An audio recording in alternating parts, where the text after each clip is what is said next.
Hello and welcome. I'm JD April. Today, Adrian Jones and I are talking about talent in the Insurtech world. Adrian leads a venture capital fund for SCOR, a global reinsurer, and I recruit senior level talent for the insurance industry. I'm a partner with Slate & Search Partners based in Chicago. You can find both of our profiles on LinkedIn. Excellent. Thanks, Jay. Good to be with you today. Today, we're going to talk about three things. First, the state of the market in insurance for senior executive talent, particularly during the time of COVID-19. Second, if you're an executive in insurance and you're thinking about joining a startup, how should you think about that? And thirdly, if you want to get involved in Insurtech without leaving your day job, what are some things that you can do? So why don't we just jump into the first topic, Jay? What is the state of the talent market today in insurance for senior executive roles? Who's hiring, who's not? What sort of roles are in demand? And to what degree has the balance of power shifted from or to employers versus employees? So, Adrian, I think the best comparison that I can make is 2008, the last major financial shock that we had. As a headhunter in 2008, all of my searches canceled and I was getting no new business in. This time around, none of my searches have canceled. As a matter of fact, I just completed a chief actuary search for a large health insurance companies, and I'm getting new assignments coming in. So companies are hiring. And it is still a candidate's market. While you think that the power might have shifted to companies, they are still seeking talent. Insurers are still going through significant changes right now, and they need that talent to help drive those changes. So all in all, while I wouldn't characterize the market as robust, it is holding steady. Same question to you as it concerns the startup. How do you feel the market is? It's an interesting question because we're at a very interesting point in the market. There are 40, so just to set some background, first of all, there are 47 startups, mostly US-based, that are tracked by a publication called Coverager, and collectively they employ 5,740 people. That's about triple the number of people that work for insurers and reinsurers in Bermuda, just to give a sense of the size of that market. So from a talent market perspective, startups are a material consumer of talent right now. I think overall it's a mixed picture though. There are some notable hires at some companies that are very well funded and that have shown that they can grow profitably. So there are several companies, larger reputable companies, particularly those who have just completed fundraises or who are well funded going into this, who are continuing to grow, continuing to attack the market. And in fact, some of them are finding now is a really good time to attack the market because competitors are on their heels and they're starting to aggressively go out and look for talent. What we're finding in terms of the types of roles is it depends on the maturity of the company. So when you first form a company, you build out an executive team with a head of technology, a head of sales, a head of customer success, perhaps a chief operating officer. As time goes on and the company becomes more mature, you may start to hire for roles like CFO. So I know of several startups right now that are looking for CFOs as examples. And then as you get more mature, then that's when you start to add other functions like a head of people, for example, a chief risk officer, other sorts of roles. So really the type of company and the type of role, it really depends on where they are in their maturation cycle as to what they're recruiting for now. So, that leads to a really great question, Adrian. How is the funding in the market for Insurtech, and how do you think it will affect hiring for the rest of the year? Yeah, so again, to set the stage, in the first quarter of this year, there was about 859 million of funding, according to FT Partners, an investment bank in this space, across 53 transactions in Insurtech globally. About 70% of this is United States. So my colleagues overseas don't like me saying that. The US continues to be the largest market. 5 of the rounds that were done in the last quarter were north of 50 million in terms of financing. And there are now 39 Insurtech companies globally who have raised at least $100 million in funding. So This is, again, material from a talent perspective and material potentially for a career perspective for people that want to get involved in this ecosystem. As I said earlier, the degree to which a company is well-funded impacts its ability to hire and grow and attack new markets. So those companies who are announcing big fundraising rounds, and there are several of them out there, are likely to be looking for talent in many different sectors of the business. And perhaps later on we can talk about, if you are an executive, how do you position yourself if that's something that you potentially want to be involved in? So I think it's a mixed picture. And I think that people should also, and we can talk about this later on, but I think people should keep in mind that a company that is well-funded today might not be well-funded tomorrow. And so there's some potential risk involved. There is significant risk when you transfer from what I'd call a legacy carrier to an Insurtech. And maybe that's a great transition to the next topic of, should a senior level executive join an Insurtech? Yeah, so Jay, you spend a lot of time talking with senior insurance executives all through the industry. What are you hearing from them, and how do you advise them as they're thinking about this question of whether they should be working with a large, stable, steady incumbent or one of these new swashbuckling startups? Yeah, that's a great question, and I think it really comes down to the individual person's risk profile and what they ultimately want to accomplish in their career. Because obviously, leaving the mothership and joining an Insurtech, there is a significant amount of risk that is associated with that. However, the payoff can be fantastic. Or it could be a total waste of time. Though you may get great experience, you may lose 2 or 3 years of earning potential. So to me, when executives call me and ask for guidance about leaving a legacy carrier to join an Insurtech, the first question I ask them is what do you ultimately want to accomplish, and what is your time frame and your risk profile? So, for me, the stereotype of a company founder is a nerdy 22-year-old Harvard dropout. But that's not what we're seeing among insurance founders who are often in their 40s or older. So who is founding and taking leadership roles in Insurtech firms? Is it people coming out of legacy carriers who have identified a need, or is it people coming from outside the industry who think they can do it better? What are the strengths and the advantages of each model? It really depends. We see all of the above. However, I think you're correct that we are not seeing a lot of 22-year-olds starting insurance companies. Yep. This industry is just too complex. It's not the first area that people think of. It's often not the 10th area that they think of. But what we are seeing is a couple of things. One is, as you said, people who have been at legacy carriers who have ideas that they decide that they're going to execute.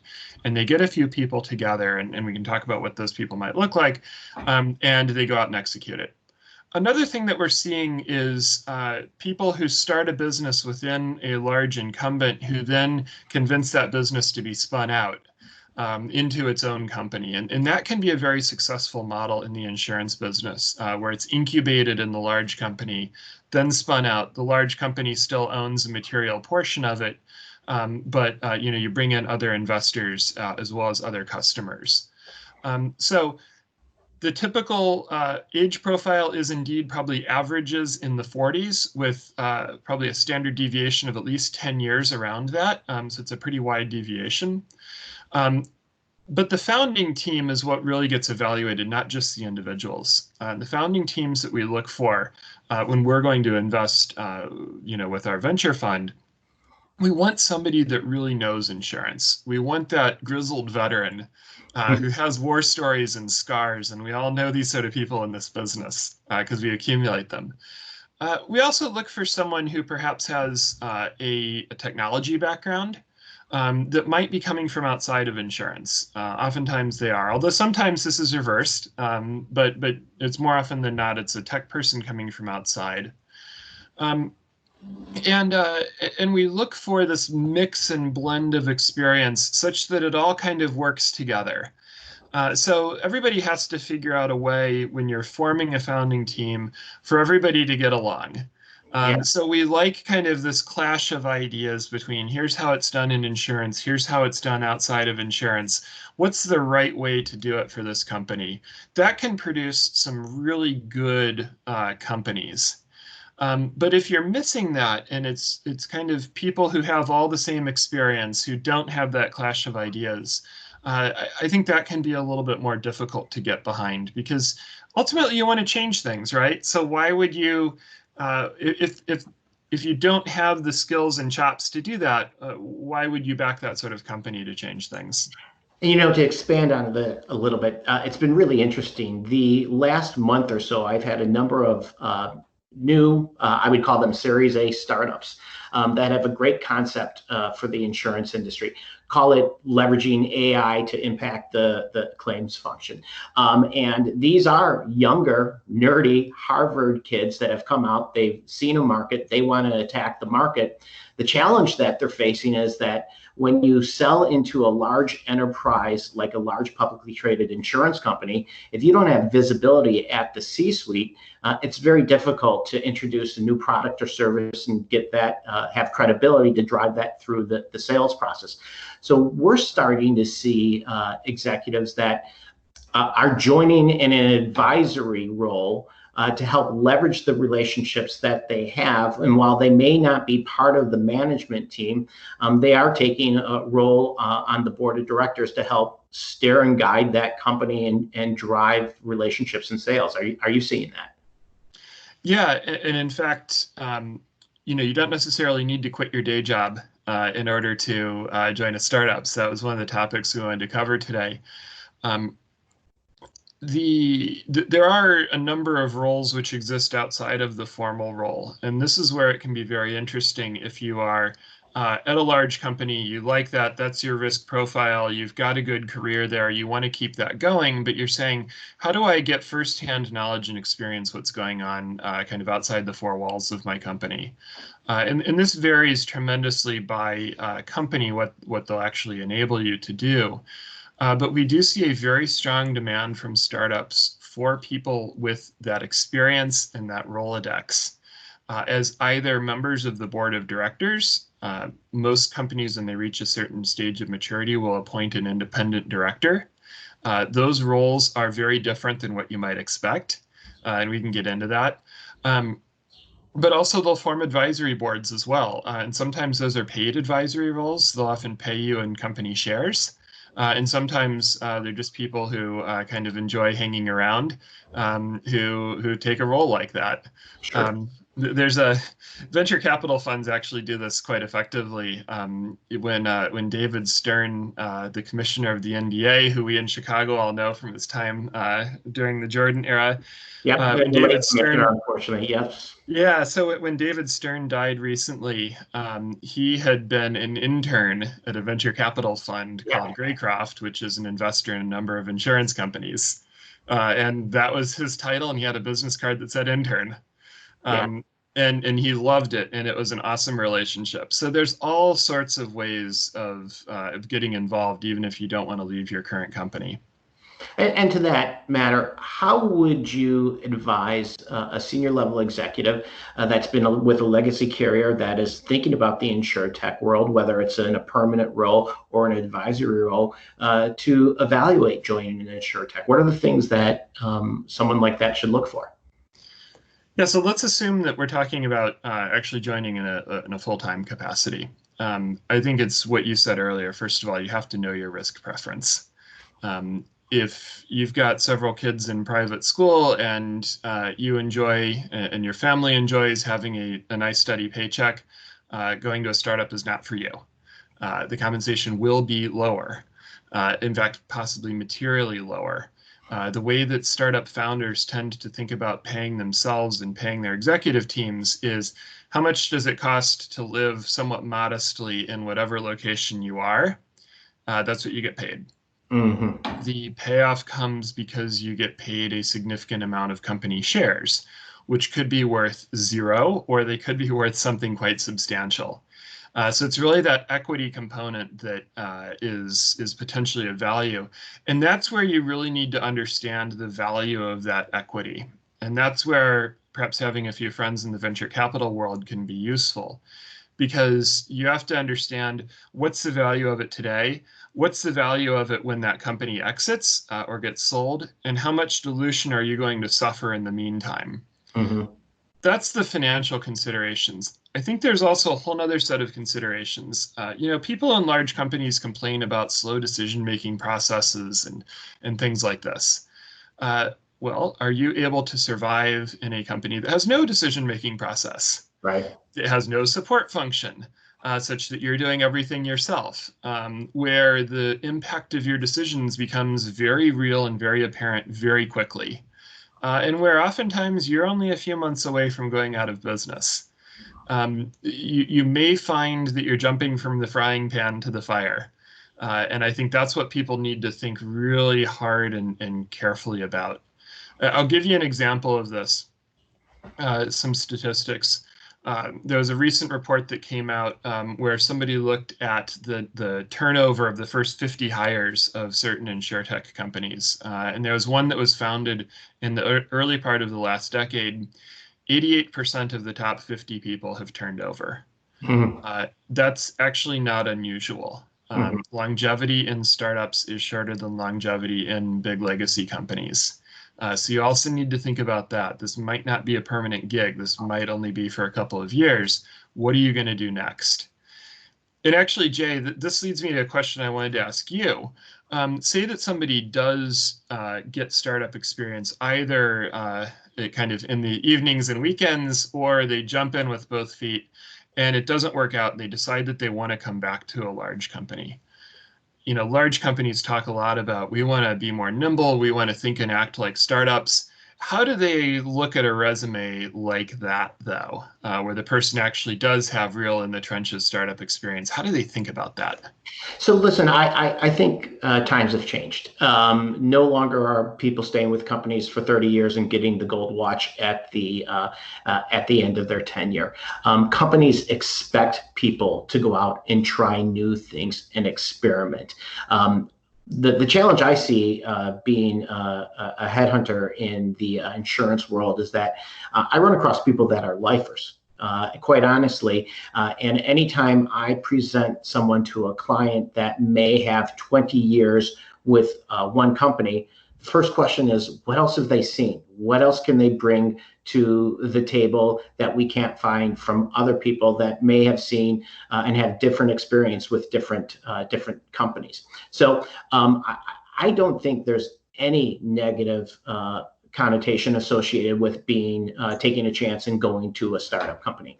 I always warn people ultimately, and I think the challenge that everyone faces is that once people land in a job, they stop networking. And the challenge ultimately is if you join a startup, you don't focus on making sure that your contacts still understand where you are and what you're doing, that if it doesn't work out, it's going to take you a little while to get back in the game. That being said, I rarely see clients say to me, don't bring me those types of candidates because they left a legacy carrier to join a startup. They actually find that attractive, and they realize that a person like that is willing to assume a little bit more risk, which I think is a positive. That's interesting, and actually more positive than I expected, because insurance is a business that values longevity. And seeing cycles and seeing things over time. So I think that's encouraging for people who are looking at what their options might be. Well, sure. I mean, we'll think about the insurance industry right now, where it is today, where it's going. All right. And I think if you look at all the trends that are changing insurance companies, yes, obviously understanding risk and being understanding how to underwrite risk is very important over the long haul. But insurance companies don't have the talent in-house right now to address those trends, such as consumerism, such as data. And they need people that understand the brave new world of insurance right now. And going from one legacy carrier to another legacy carrier doesn't necessarily mean you're going to understand and bring to your new employer the ability to impact initiatives such as customer experience or consumerism. And I think it's changing a little bit. Interesting. So, what is the role of a startup board or a startup investor in the hiring process for senior roles in startups? How should executives network with board members or investors? Yeah, you mentioned don't stop networking. This is something which is pretty different in the startup world versus the more mature world. So in my role, I'm a director of 3 startup companies in Insurtech in 3 different countries, in 3 different areas of the value chain. Um, I spend a decent amount of my time thinking about what are the talent needs of those companies and how can I connect people who may be able to fill those needs to those companies. As a director of a startup company, you are put to work. You work for the CEO. In fact, good CEOs give their board members assignments, homework, and say, this is what I need from you. They may send around every few months, here are the roles that we need. Can you find people that can help us in these roles? And so, yeah, I spend a decent amount of time thinking about that. I go to a number of conferences and I look to talk to people, including, the lifers from big companies, because that hire might actually be the missing piece that a startup might need. And so I would encourage people, number one, actually, as soon as we can, let's get back out there. And when you're at conferences and events, don't be afraid to talk to the venture people, whether it's venture capital firms or folks like me who work for a corporate VC. And let's just talk about what you're seeing in the market. We don't need to talk about anything confidential about your employer, but let's talk about what you're seeing. And if there are ways that I can hook you up, that's actually part of my job as a director of these companies. So get to know us. Yeah, and it's great as someone that hunts for talent and looks for talent. That's something that I'm constantly doing as well. It's let's develop relationships. We never know what's going to develop, but your network is your net worth, and that's a reason why people say that. And by the way, Jay, I network a lot with people in the recruiting business because actually, for many of these roles where you're looking for that needle in a haystack, startups actually do use executive search, perhaps Yeah. more often than one might think. And so knowing the right search people is also quite important. Yeah, and I think headhunters have a responsibility that it's not just about engagements, right? Our role is to help people, whether there's a search or not. And if you can make connection for Insurtech companies, or if you can make connections for executives that are in your network, I hope that the universe works correctly, and it will come back, and you will be repaid for that. So I think that's really important. Maybe we should talk about getting involved with Insurtech without leaving your day job a little bit more. Yeah, so a role as an independent director is certainly one way, and the way that you get those sort of roles is by getting to know investors and founders. And I think that people in the industry should not underestimate the importance of the years of experience that they have accumulated in the traditional industry and how it works and how you sell into that industry or where its weaknesses are. Don't underestimate the importance of that skill. That is incredibly valuable to founders and to investors. And again, you don't have to say anything confidential, but having those conversations can be very valuable. And that's when people will say, hey, we have a board role that we're trying to fill. Is it something you might be interested in? Or you can initiate that conversation yourself. You can have the conversations about advisory boards. You can have the conversation about investing, particularly at the earlier stages of companies. If you're willing to put in $25,000, that's kind of the typical small ticket. A number of companies will have you as an angel investor. And then you have a line to the CEO to call them up and say, hey, what's going on? What are you seeing? Mm-hmm. Again, you should, if you're going to do that, I would urge you to clear it with your employer beforehand, particularly to avoid conflict of interest.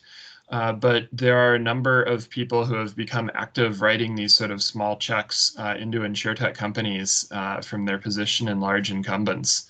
And I've got to believe that they're getting some really useful information as a result of that that's helpful for not just them, but also for their companies. Yeah, absolutely. I know an executive, former large life and health executive who retired, and he started about 10 years ago, really focusing on the Insurtech world. And he's made quite a career and made a significant amount of money by taking those risks, investing and acting as an advisor. So it's worked out. I think the opportunities are out there for sure. Yeah, and the one last I should mention is just kind of mentor roles. There are a number of accelerators and incubators who look to match startups with mentors.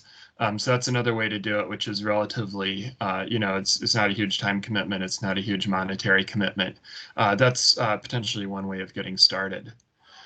Jay, you and I actually got to know each other through social media.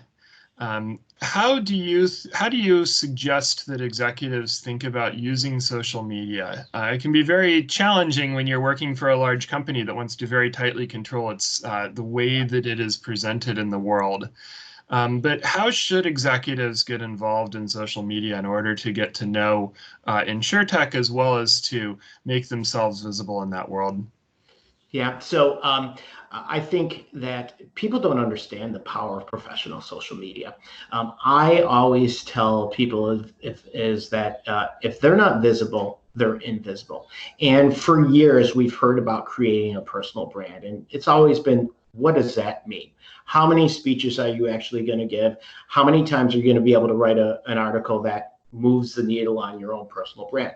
However, with professional social media now, executives can forge new relationships that they've never been able to forge before. They've been able to stay visible and create new opportunities. So I highly recommend that any executive, whether they're looking to advance their career in a legacy carrier or whether they're looking to join an insurtech company, really start to understand the power of social media. I think, unfortunately, a lot of people look at LinkedIn as either a place to store a resume, or they look at it as like Facebook, and how frivolous is that?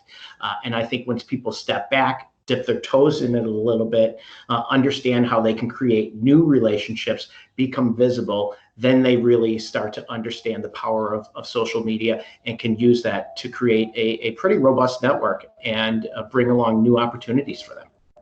So, how do you use social media correctly as a senior executive in an insurance company, So particularly LinkedIn? yeah, the one hesitation that I get from all the executives that I know is that they worry about what people are going to think about them, and I always tell them, think about your tribe. Don't worry about the people that don't like you. Think about the people that like you and that are going to be able to use your message for their advantage. And so I think I always come from the school of don't ask for permission, just beg for forgiveness. And I think understanding how you can curate content to understand and comment on the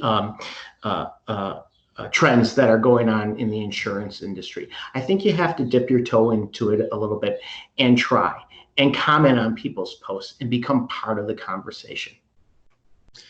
Do you and your clients look at a person's social media profile during the hiring process? And if so, when and how does it impact the hiring process? Yeah, we do look at candidates' professional social media.